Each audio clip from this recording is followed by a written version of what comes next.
ଜୟଗୁରୁ। ଗହନ କଥା ନାରାୟଣ ମିଶ୍ର ଚ୍ୟାନେଲର ଆଉ ଗୋଟିଏ ନୂତନ ଅଧ୍ୟାୟକୁ ବିଜ୍ଞ ଶ୍ରୋତା ଓ ଦର୍ଶକମାନଙ୍କୁ ସ୍ୱାଗତ କରୁଛି ମୁଁ ନାରାୟଣ ମିଶ୍ର। ଆଜିର ଅଧ୍ୟାୟ ବ୍ୟକ୍ତିଗତ ସହାୟକ ମାନେ ପିଏ, ପର୍ସନାଲ ଆସିଷ୍ଟାଣ୍ଟ। ପର୍ସନାଲ ଆସିଷ୍ଟାଣ୍ଟ କୌଣସି ଚାକିରି ନାହିଁ। ମନ୍ତ୍ରୀ ଯାହାକୁ ଚାହିଁବେ ତାଙ୍କୁ ରଖିବେ ବା ସଚିବ ଯାହାକୁ ଚାହିଁବେ ତାକୁ ରଖିବେ, ତାଙ୍କ ନିଜ ଲୋକଙ୍କୁ ରଖନ୍ତି। ଆଉ ବ୍ୟକ୍ତିଗତ ସହାୟକ କିଭଳି ମଣିଷ ହୁଅନ୍ତି ସେଇଟା ଅଲଗା କଥା। ଯେଉଁଠୁ ଆସେ 5 ଲକ୍ଷ ତାଙ୍କର ସେଥିରେ ଲକ୍ଷ୍ୟ ଥାଏ। ତେଣୁ ମନ୍ତ୍ରୀ ବଦଳିଯିବେ,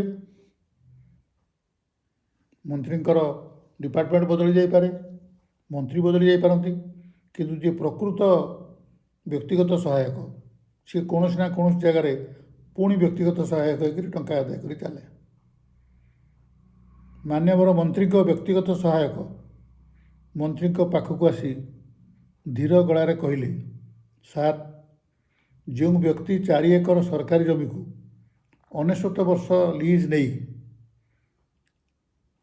ସେ ଯେ ଶିଳ୍ପପତି ଆସିଥିଲେ ଆପଣଙ୍କ ପାଖକୁ, ସେ କହୁଥିଲେ ନା 4 ଏକର ସରକାରୀ ଜମିକୁ 99 ବର୍ଷ ଲିଜ୍ ନେଲେ ଯଦି ଆପଣ ଆଲାଉ କରିଦେବେ ତାହେଲେ ସେ ଜମିର ପ୍ରକୃତ ଦାମ ହେଉଛି 7 କୋଟି ସେତେବେଳକାରେ।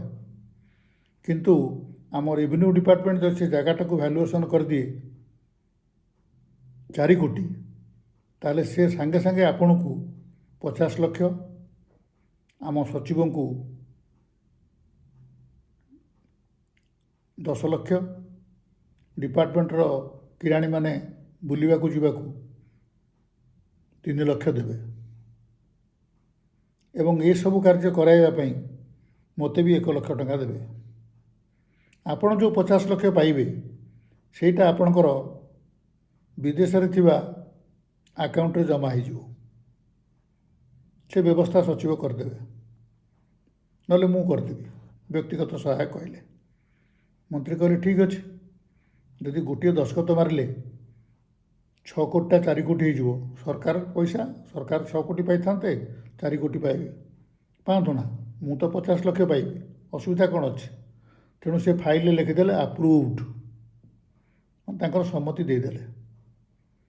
ତେଣୁ ଜାଗା ବିକ୍ରି ହେଇଗଲା। 6 କୋଟି ଜାଗାଟା 4 କୋଟିରେ ବିକ୍ରିଲା। ମୁଁ କେବଳ ଗୋଟେ ନାଁକୁ ଗୋଟେ ସଂଖ୍ୟା କହୁଛି, କିନ୍ତୁ ଏଇଟା ପ୍ରକୃତରେ ବହୁତ ବେଶୀ। ଖାଲି ଗୋଟେ ସାଧାରଣ ଏକ୍ଜାମ୍ପଲ୍ ହିସାବରେ ମୁଁ କମ୍ କରି କହୁଛି। ତେଣୁ 6 କୋଟି ଜାଗାଟା ଯେତେବେଳେ 4 କୋଟି ହେଇଗଲା, ସରକାର ପାଇଲେ 4 କୋଟି, ସେତେବେଳେ ସରକାରରେ ଥିବା ମନ୍ତ୍ରୀ ପାଇଲେ 50 ଲକ୍ଷ।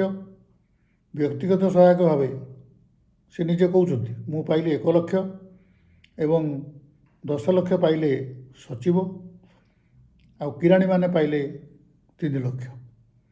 ତେଣୁ ସମୁଦାୟ ମିଶିଲେ 1 କୋଟି ବି ହେଉନି, କିନ୍ତୁ ସରକାର ହରାଇଲେ 2 କୋଟି। ତେଣୁ ଏଇ ଯେଉଁ ପ୍ରକାର କାର୍ଯ୍ୟ ଚାଲେ, ଇଏ କାର୍ଯ୍ୟଟି କରାଏ କିଏ ନା ବ୍ୟକ୍ତିଗତ ସହାୟକ ବା ପର୍ସନାଲ ଆସିଷ୍ଟାଣ୍ଟ। କଥାବାର୍ତ୍ତା ସବୁ ସେ ଫାଇନାଲ୍ କରନ୍ତି, ସେ ବି ଟଙ୍କା ସବୁ ଆଣି ବାଣ୍ଟନ୍ତି। କିନ୍ତୁ ଗୋଟିଏ କଥା ସେ ମନେ ରଖିଥାନ୍ତି ସବୁବେଳେ, ଯେ ମୃତ୍ୟୁ ପର୍ଯ୍ୟନ୍ତ ଏଇସବୁ ଜିନିଷକୁ ସେ କାହା ଆଗରେ ଗପନ୍ତି ନାହିଁ, ତାଙ୍କ ଘରେ ବି କହନ୍ତିନି। ତେଣୁ ଯେତେବେଳେ ଏସବୁ ଜିନିଷ ମନ୍ତ୍ରୀ ଦସ୍ତଖତ କରିଦେଲେ, ଟିକେ ଭଲ କି ଶୁଣନ୍ତୁ, ଧ୍ୟାନ ଦେଇକି ଶୁଣନ୍ତୁ, କିଭଳି କାରବାର ସବୁ ଆମର ଚାଲିଛି, ସରକାରୀ ସ୍ତରରେ ହେଉ ବା ବେସରକାରୀ ସ୍ତରରେ ହେଉ, ସବୁଠି ଏ କାମ ଚାଲିଛି। ଯେତେବେଳେ ମନ୍ତ୍ରୀ ଲେଖିଦେଲେ ଆପ୍ରୁଭ୍ଡ, ଇଏ ଖବରଟି ଶିଳ୍ପପତିଙ୍କ ପାଖରେ ପହଞ୍ଚିଗଲା। ତେଣୁ ସିଏ ଆଉ ଧରାଛୁଆଁ ଦେଲେନି, କାହିଁକିନା ଆପ୍ରୁଭ୍ଡ ହେଇଯାଇଛି, ଶିଳ୍ପଟି ବସିବ, ସିଏ ଲୋନ୍ ପାଇବେ, ବ୍ୟାଙ୍କ ନିଶ୍ଚୟ ଦେବ, ମନ୍ତ୍ରୀ ଆପ୍ରୁଭ୍ କରିଛନ୍ତି। ତେଣୁ ସେ ଯେଉଁ ଲାଞ୍ଚଟି ଦେବା କଥା ସେଇଟା ଆଉ ଦେଲେ ନାହିଁ। ତେଣୁ ମନ୍ତ୍ରୀ ପଚାରିଲେ, ବିରକ୍ତ ହେଲେ ବ୍ୟକ୍ତିଗତ ସହାୟକ ଉପରେ, ତୁମେ କାହିଁ କହୁଥିଲ ମୋତେ ଦସ୍ତଖତ କରିବାକୁ? ନା ସାର୍, ଏବେ ତ ଫାଇଲରେ କିଛି ଲେଖା, ଫାଇଲଟା ତ ବାହାରକୁ ଯାଇନି, ଲୋକମାନେ ଜାଣିନାହାନ୍ତି, କେବଳ ସିଏ ଶୁଣିଛନ୍ତି ଯେ ଆପ୍ରୁଭ୍ଡ ଲେଖା ହେଇଛି, ଆପଣ ତା ପୂର୍ବରୁ ନଟ୍ ଲେଖିଦିଅନ୍ତୁ। ମନ୍ତ୍ରୀ କହିଲେ ଭଲ କଥା। ତେଣୁ ଆପ୍ରୁଭ୍ଡ ପୂର୍ବରୁ ନଟ୍ ଲେଖା ହେଇଗଲା, ତାମାନେ note is not approved, whatever draft has come it is not approved. ତେଣୁ ନଟ୍ ଆପ୍ରୁଭ୍ଡ ହେଇଗଲା, ଶିଳ୍ପପତି ଜାଣିଗଲେ ଯେ ଆଉ ତ ଟଙ୍କା ବ୍ୟାଙ୍କ ଦେବନି। ତେଣୁ କ'ଣ କରିବେ, ତାଙ୍କ ମୁଣ୍ଡ ଖରାପ। ତେଣୁ ସିଏ ସାଙ୍ଗେ ସାଙ୍ଗେ 50 ଜାଗାରେ 60 ଲକ୍ଷ ଧରି ଆସି ପହଞ୍ଚିଲେ। ମନ୍ତ୍ରୀଙ୍କ ବ୍ୟକ୍ତିଗତ ସହାୟକ ପାଖରେ। ବ୍ୟକ୍ତିଗତ ସହାୟକ ସେଥିରୁ 10 ଲକ୍ଷ ଜାଗାରେ 12 ଲକ୍ଷ ଧରି କହିଲେ ଆଜ୍ଞା ସେ ଯେଉଁ 50 ଦେବାକୁ କହିଥିଲେ ସିଏ 50 ଦେବେନି, କିନ୍ତୁ ବର୍ତ୍ତମାନ ସେ 48 ଲକ୍ଷ ଆଣିଛନ୍ତି। ନା ଠିକ୍ ଅଛି, 48 ଲକ୍ଷ ଆଣିଛନ୍ତି, କିନ୍ତୁ ତୁମେ ମୋତେ ଯେଉଁ ବୁଦ୍ଧି ଦେଲ ଫାଇଲରେ ଲେଖା ହେଲା ନଟ୍ ଆପ୍ରୁଭ୍ଡ ଲେଖିଥିଲି। ତାପରେ ସେ ଲାଞ୍ଚ ଟଙ୍କା ଯେତେବେଳେ ନଦେଲା ମୁଁ ନଟ୍ ଆପ୍ରୁଭ୍ଡ ଲେଖିଲି। ବର୍ତ୍ତମାନ ଆଉ ବାଟ କିଛି ନାହିଁ, ତେଣୁ ଫାଇଲରେ କଟାକଟି ହେଲେ ସନ୍ଦେହ ରହିବ। ଆଉ ଥରେ ବି ତଳୁ ଲେଖା ହେଇକିରି ଆସିଲେ ପୁଣି ଏ କାଗଜ ଚିରା ହେବ। ତେଣୁ ବର୍ତ୍ତମାନ ବାଟ କ'ଣ ଅଛି? ବ୍ୟକ୍ତିଗତ ସହାୟକ କହିଲେ ବାଟ ଅଛି ଆଜ୍ଞା, ଏ ଯେଉଁ ନଟ୍ ଲେଖା ହେଇଛି ତା ପାଖରେ ଗୋଟେ ଇ ଲେଖିଦିଅନ୍ତୁ। ସେଟା ହେଇଗଲା ନୋଟ୍ ଆପ୍ରୁଭ୍ଡ, ମାନେ ଯେଉଁ ନୋଟ୍ ତାଙ୍କ ପାଖକୁ ଯାଇଛି ଯେ ଶିଳ୍ପପତିକି ଜାଗାଟା ବିକ୍ରି ହେବ ଦିଆଯିବ, ସେଇ ନୋଟ୍ଟି ଆପ୍ରୁଭ୍ଡ ହେଇଗଲା। ପ୍ରଥମେ ଲେଖା ହେଲା ଆପ୍ରୁଭ୍ଡ, ତାପରେ ଲେଖା ହେଲା ନଟ୍ ଆପ୍ରୁଭ୍ଡ, ନଟ୍ ପାଖରେ ଗୋଟେ ଇ ଲେଖା ହେଲା, ବର୍ତ୍ତମାନ ହେଇଗଲା ନୋଟ୍ ଆପ୍ରୁଭ୍ଡ। ଲାଞ୍ଚ ଯାହା ଯିଏ ପାଇବା କଥା ସବୁ ପାଇଗଲେ। ତେଣୁ ଏଇ ଯେଉଁ କିଳା ମାରିବା କେମିତି ମରାଯାଏ ଏବଂ କେମିତି ତାକୁ ଉପଡ଼ାଯାଏ, ଏ ସବୁ ଯେଉଁଗୁଟାକ ଆଗରୁ ବଡ଼ବାବୁମାନେ କରୁଥିଲେ, ହେଡ଼୍ କ୍ଲର୍କମାନେ କରୁଥିଲେ, ସେଇଟା ଏବେ ବ୍ୟକ୍ତିଗତ ସହାୟକମାନେ କରୁଛନ୍ତି। କିନ୍ତୁ ବ୍ୟକ୍ତିଗତ ସହାୟକମାନଙ୍କର ଜୀବନ ବଡ଼ ବିପଜ୍ଜନକ।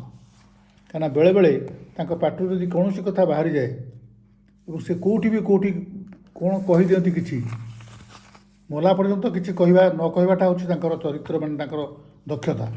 ଯଦି କେଉଁଠି କିଛି ବାହାରୁ ଚାଲିଲା ତାହେଲେ ତାଙ୍କର ଘରଣୀ ବିଧବା ହେବାଟା ସୁନିଶ୍ଚିତ।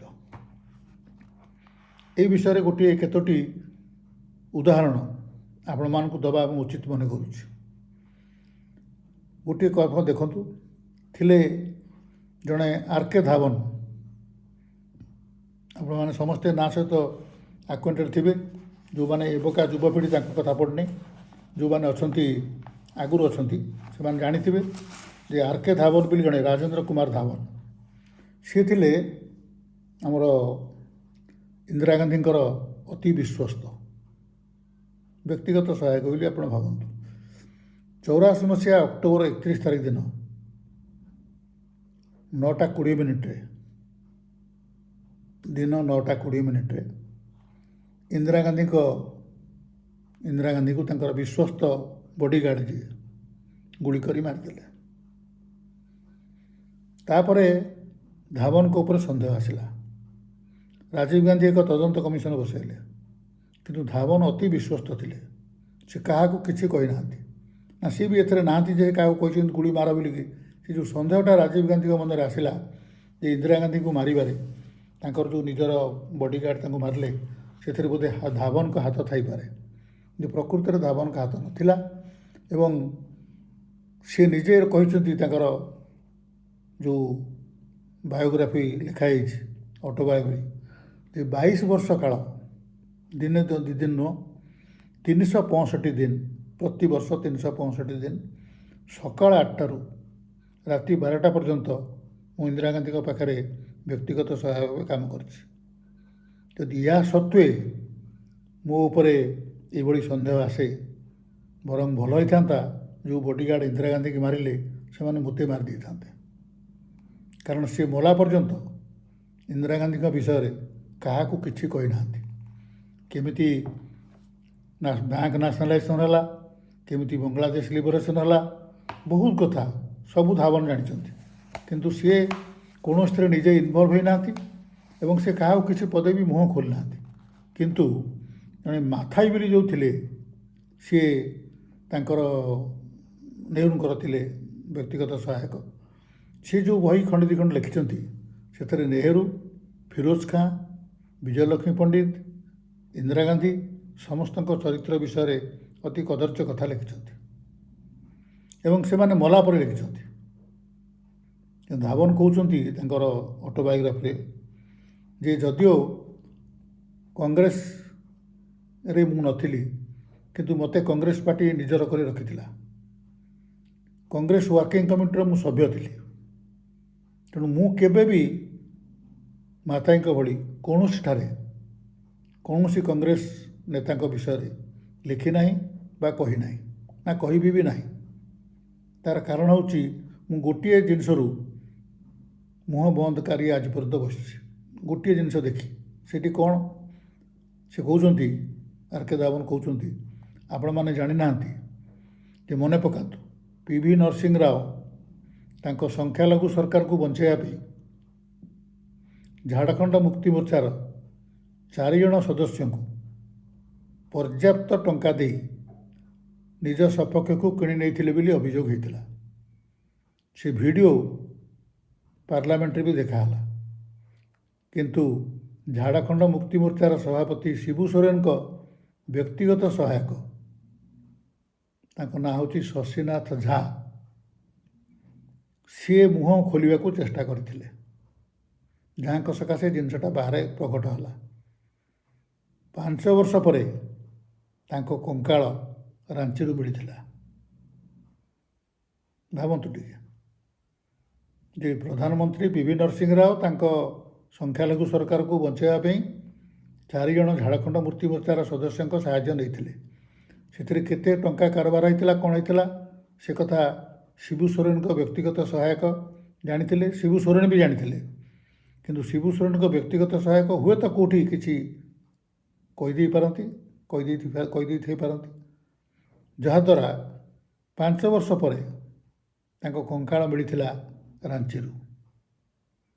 ଏବଂ ଏଇ ଯେଉଁ ଜିନିଷଟି ହେଲା, ଏଥିରେ ପି.ଭି. ନରସିଂହ ରାଓ ବଦନାମ ହେଲେନି, କାରଣ ସେ କୋର୍ଟ ତାଙ୍କୁ ନିର୍ଦ୍ଦୋଷ ବୋଲି ପ୍ରମାଣ କଲା। ଟଙ୍କା ନେବାଟା କୌଣସି ସିବିଆଇ ନିଜେ କହିଲା ଯେ ଟଙ୍କା ଦେବା ନେବାର କୌଣସି ସବୁ ଜିନିଷ ସବୁ ଫେକ୍, ମାନେ ମନ ଗଢ଼ା ସବୁ ହେଇଛି, ମନ ସବୁ କରାହେଇଛି। ତେଣୁ ସେ ଦୋଷମୁକ୍ତ ହେଲେ। କୋର୍ଟରେ ପି.ଭି. ନରସିଂହ ରାଓ ଦୋଷମୁକ୍ତ ହେଲେ, କିନ୍ତୁ ଶିବୁ ସୋରେନଙ୍କ ବ୍ୟକ୍ତିଗତ ସହାୟକ ତାଙ୍କ ଜୀବନଟିକେ ହରାଇଲେ। ଏନ୍ଡିଏ ରାଜତ୍ୱରେ ଭି. ଜର୍ଜ ସଞ୍ଜୟ ଗାନ୍ଧୀ ରାଜୀବ ଗାନ୍ଧୀଙ୍କ ଅତି ନିକଟତର ହେଲେ ବି ସିବିଆଇଙ୍କ ସମ୍ମୁଖୀନ ହୋଇଥିଲେ। ସେ ଏନ୍ଡିଏ ସରକାର ନୁହଁ, କିନ୍ତୁ ଏନ୍ଡିଏ ରାଜତ୍ୱରେ ତାଙ୍କ ବ୍ୟାଙ୍କ ଆକାଉଣ୍ଟରେ ନଭେମ୍ବର 91 ମସିହାରେ ଥିଲା 1,25,00,000, ଡିସେମ୍ବର 1991ରେ ହେଲା 41 ଲକ୍ଷ, ଡିସେମ୍ବର 92ରେ ତାଙ୍କ ପର୍ସନାଲ ଆକାଉଣ୍ଟରେ ଥିଲା 70 ଲକ୍ଷ ଏବଂ ମାର୍ଚ୍ଚ 1995ରେ ସେଇଟା ହେଇଗଲା, ସେଥିରେ ପୁଣି ଆହୁରି ଜମା ହେଇଗଲା 20 ଲକ୍ଷ। ତେଣୁ ଏଇ ଯେଉଁ 91ରେ ଟଙ୍କା ନଥିଲା, 91ରେ 1,25,00,000 ଜମା ହେଇଥିଲା, ଡିସେମ୍ବର 91ରେ 41 ଲକ୍ଷ ଜମା ହେଇଥିଲା, ଡିସେମ୍ବର 92ରେ 50 ଲକ୍ଷ ଜମା ହେଇଥିଲା, ମାର୍ଚ୍ଚ 1995ରେ 20 ଲକ୍ଷ ଟଙ୍କା ଜମା ହେଇଥିଲା, ପ୍ରମାଣ ମିଳିଲା। କିନ୍ତୁ ଯେହେତୁ ସେ ରାଜନୈତିକ ଲୋକଙ୍କ ପକ୍ଷ ଲୋକ, ଏ ପ୍ରମାଣ ସବୁ କେମିତି କ'ଣ କେଜାଣି କୋର୍ଟ ତାଙ୍କୁ ଦୋଷମୁକ୍ତ ବୋଲି ଘୋଷଣା କଲା। ଆମ ଦେଶରେ ଯେତେ ବଡ଼ ଅପରାଧ ତୁମେ କର, ଯଦି ଓକିଲ ଭଲ ମିଳିବେ, ପଇସା ଭଲ ଖର୍ଚ୍ଚ କରିବେ, ତାହେଲେ ଦୋଷମୁକ୍ତ ହେବାଟା ସାଧାରଣ କଥା। ଆପଣ ଜାଣନ୍ତୁ, ମନେ ପକାନ୍ତୁ ୟୁନିୟନ କାରବାଡ଼ି କଥା। ୟୁନିୟନ କାର୍ବାଇଡ଼ର ଯେଉଁ ଗ୍ୟାସ୍ ଲିକ୍ ହେଇଥିଲା ମଧ୍ୟପ୍ରଦେଶ, ସେତେବେଳକାର ମଧ୍ୟପ୍ରଦେଶରେ। ୟୁନିୟନ କାର୍ବାଇଡ଼ ହେଉଛି ଆମେରିକାର। ଆମେରିକା କୋର୍ଟରେ ତା'ର ବିଚାର ଆରମ୍ଭ ହେଲା ବେଳେ ସେ ପ୍ରେୟାର କେବଳ ଗୋଟିଏ ଜିନିଷ କରିଥିଲା ଯେ ମୋ ବିଚାରଟା ଭାରତରେ ହେଉ। ଆଉ ଭାରତରେ ଯେତେବେଳେ ବିଚାର ହେଲା, ସେ ଜାଣିଥିଲା ଯେ ପଇସା ପତ୍ର ଦେଇ ଏଠୁ ଖସି ଦେଇ ହେବ। ତେଣୁ ସେ କିଭଳି ଓକିଲ ଲଗାଇଲା, କ'ଣ କଲା କେଜାଣି। ଯେତେବେଳେ ଆମେରିକାର ମାନେ ଭାବୁଥିଲେ ଯେ ତା କମ୍ପାନୀ ବନ୍ଦ ହେଇଯିବ ଏବଂ ତାଙ୍କୁ ଏତେ କୋଟି ଡଲାରର ଫାଇନ୍ କରାଯିବ ଯେ ସେ ଆଉ ତା ଜୀବନରେ କେବେ ଉଠିପାରିବ ନାହିଁ, ୟୁନିୟନ କାର୍ବାଇଡ଼ ଯେମିତି ଥିଲା ସେମିତି ଚାଲିଲା। ଯେଉଁ ଲୋକମାନେ ମଲେ, ଆହତ ହେଲେ ଏବଂ ଅକର୍ମଣ୍ୟ ହୋଇଗଲେ, ସେମାନେ ଯାହା ପାଇଲେ ତା'ର 100 ଗୁଣା ପାଇଥାନ୍ତେ ଯଦି ଆମେରିକାନ କୋର୍ଟରେ କେସ୍ ଚାଲିଥାନ୍ତା। ତେଣୁ ଭାରତବର୍ଷର କୋର୍ଟ କିଭଳି ପ୍ରମାଣ ଆଶା କରେ ଏବଂ ଶେଷକୁ କେମିତି ଅପରାଧୀମାନେ ଦୋଷମୁକ୍ତ ହୁଅନ୍ତି, ତା'ର ବହୁ ଉଦାହରଣ ଆପଣମାନେ ଜାଣିଛନ୍ତି, ଦେବା ଅନାବଶ୍ୟକ। ଆଉ ଗୋଟିଏ ଜିନିଷ ଦେଖନ୍ତୁ, 2015ରେ ଭି. ଜର୍ଜକୁ ଦୋଷମୁକ୍ତ ବୋଲି ଘୋଷଣା କରାଯାଇଥିଲା। ମନେ ରଖିଥାନ୍ତୁ। ଆଉ ଜଣେ କେନ୍ଦ୍ରମନ୍ତ୍ରୀଙ୍କ କଥା ଭାବନ୍ତୁ, ପୂର୍ବତନ କେନ୍ଦ୍ରମନ୍ତ୍ରୀ ଥିଲେ ପ୍ରମୋଦ ମହାଜନ। ତାଙ୍କର ଜଣେ ବ୍ୟକ୍ତିଗତ ସହାୟକ ଥିଲେ ଅଜୟ ସିଂ। ସେ ମନ୍ତ୍ରୀଙ୍କ ମୃତ୍ୟୁ ପରେ ଅଚଳ ହୋଇପଡ଼ିଥିବା विमान संस्था स्पाइस जेट आपको अख्तियार करते मालिक होते जड़े मंत्री व्यक्तिगत सहायक मंत्री मरला गोटे विमान संस्था को किणीदे तार मालिक हेले एवं अनेक संपत्तिर अधिकारी होते तेणु सबू गोपन कथा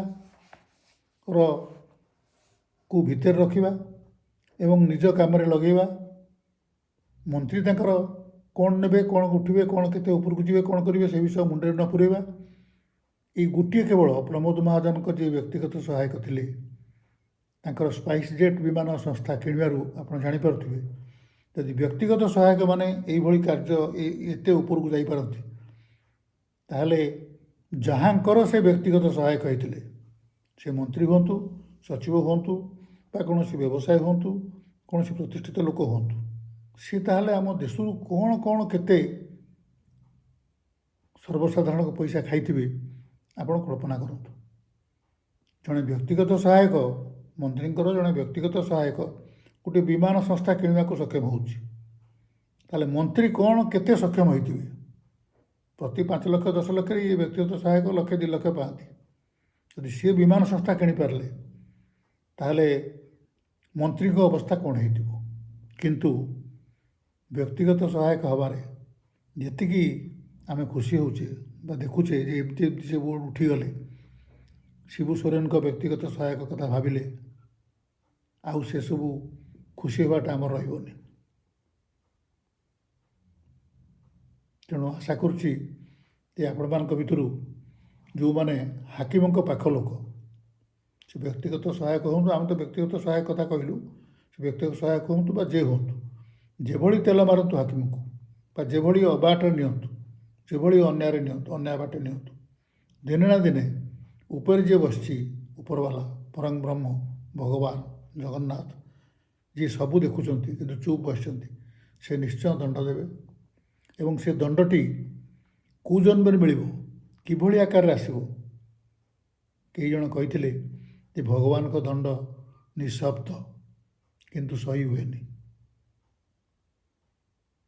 एक सब मन भर रखि आम जे एक साधारण लोक हूँ जो स्तर में था सब मन रखि आम जहाँ जो जहाँ करुचे जहाँ को जहाँ कहचे ये सबूर रेकर्ड रोचे एवं ये निश्चित भाव दंड मिल केबे मिल कौ आकार मिल प्रपोर्शनेटली केते हम दंडर आकार ताको आम सहीपर कि नहीं न सहीबार बाट भी किसी ना किंतु निश्चित मिल दंड मिलवाटा निश्चित आज ये आशा करुच्ची आपण मान भर जो मैंने चैनल टी नुआ देखुं निश्चय सब्सक्राइब करेंगे गहन कथा नारायण मिश्र चैनल टी को आउ भल लगे निश्चय बंधु मान सहित शेयर करेंगे आज ये नमस्कार।